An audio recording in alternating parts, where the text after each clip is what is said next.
Alors aujourd'hui, je vous propose une recette de Saint-Pierre. Alors, toujours avec mes papillotes. Je vous explique pourquoi l'idée de la papillote aussi. Parce qu'en fait, la papillote, ça permet quand même de cuire le poisson à feu doux dans son jus. Alors que dans un plat comme ça, il va dessécher.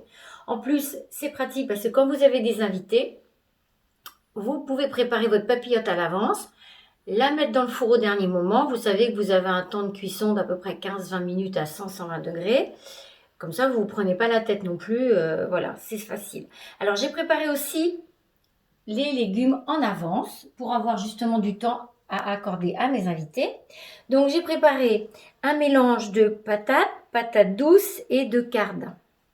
Moi, j'appelle ça des bêtes, mais je sais que Nathalie et Agnès vont me dire non, ça s'appelle des cardes. Mais bon, c'est la saison. Voilà, je vous ai fait un petit mélange avec ça. Je propose toujours 2-3 légumes pour être sûr que tout le monde trouve son bonheur. Une mousse de butternut, très facile. On fait fondre des oignons dans de l'huile de noisette. On met les butternuts en tout petits morceaux et on fait compoter à feu très très doux et ensuite on mixe.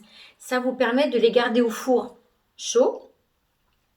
Voilà. Alors sur ce petit mélange de légumes, moi j'ai préparé une béchamel.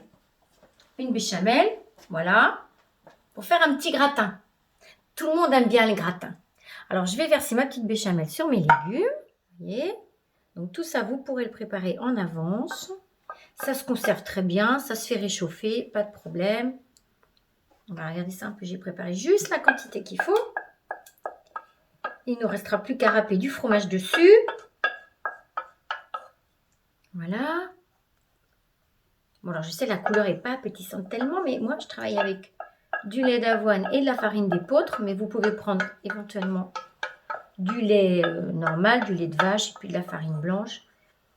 Mais je veux dire que voilà, on peut modifier les ingrédients en fonction de ses goûts et de ses problèmes aussi d'allergie alimentaire. Là, pareil, on a du fromage de brebis. Voilà, donc vous râpez votre fromage comme ça, hop, mettez une petite couche, pas que c'est trop de goût non plus pour pas effacer le goût du Saint-Pierre. Voilà, ça vous savez faire. Voilà, on continuera tout à l'heure. Ensuite, le poisson. Je vais rincer là.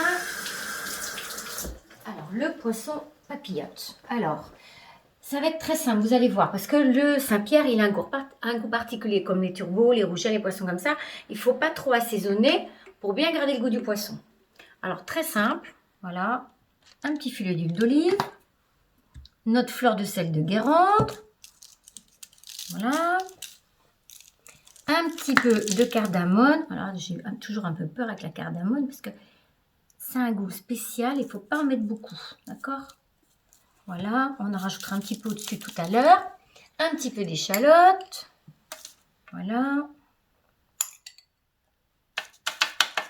C'est un goût fort la cardamone, hein, vous faites attention à ne pas avoir la main trop lourde. Donc notre filet de poisson. Voilà. Voilà. On va remettre un petit peu par là. Il est quand même assez grand. Encore un petit peu de sel. Pas trop de fade non plus. Puis la fleur du sel, c'est pas comme du sel fin. Encore un petit peu d'échalote. Voilà.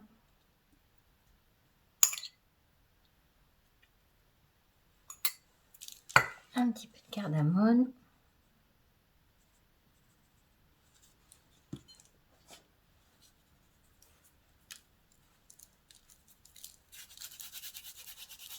Voilà. Je me rince les mains. Ensuite, on va mettre un petit trait de vin blanc, du vin blanc, un vin pétillant ou un trait de champagne, ce que vous avez sous la main. Prenez un bon vin quand même qui ne soit pas acide. Sinon, ça va gâcher un peu le goût de votre poisson. En cuisant, il va être encore plus acide.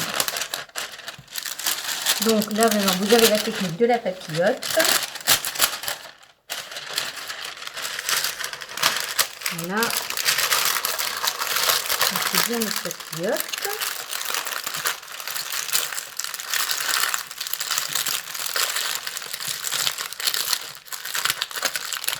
Et voilà, comme d'habitude, vite fait, bien fait.